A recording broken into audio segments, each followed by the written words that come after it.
Konnichiwa! Hi guys! This is Jamie Su. Papakita ko sa inyo ngayon for today's vlog yung mga dadalhin ko papuntang Japan as a first time OFW. So, eto na siya.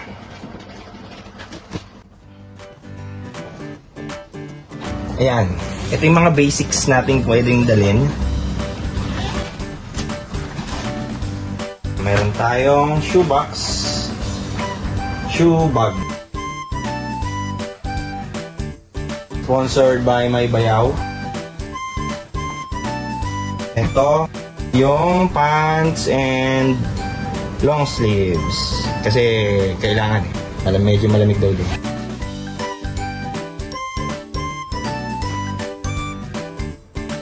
Socks. Then, sleeves. Ito naman, underwears. May dala rin akong bedsheet and comforter. Kasi, isang set lang daw ng bedsheet and comforter ang meron kami doon. Sa tutuluyan namin, kaya nagdala ko extra. Ito naman ay thermal socks. Sponsor ng ipag ko. Thank you. Then, thermal socks pa rin. Then, mga arm sleeves. Kasi bawal lang may tattoo sa Japan eh. Kaya kailangan ko mag-arm sleeve araw-araw.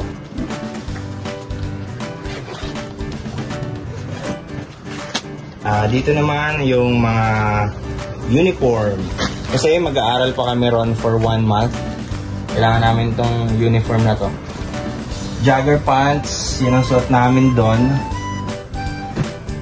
Then, itong t-shirt tsaka sweatshirts. Meron din akong dalang unan. Kasi isa lang daw yung unan namin doon. So, nagdala ko extra. Tsaka sa check-in baggage pala, combined baggage sa airport kailangan daw at least 32 kilograms lahat. So, pag may sumobra ron, babayad tayo 800. Second baggage.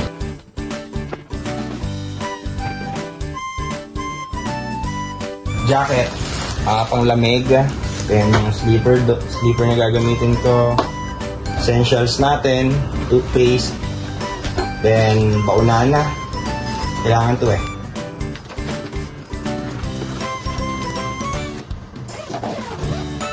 Dito naman, shorts, t-shirts,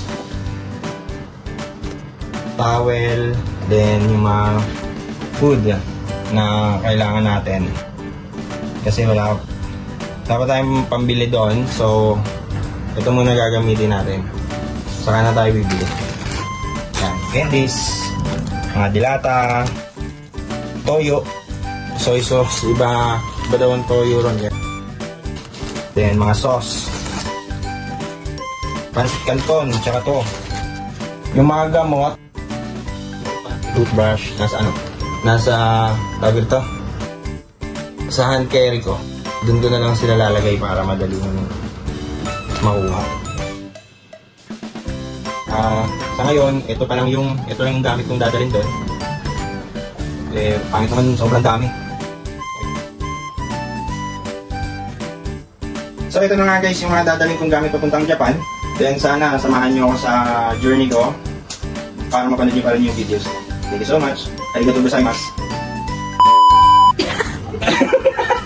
Oo, pero excited ka. This is it. Kailangan na excited ka na Yan? Hindi, ayoko. Samahan ganyan. Next vlog.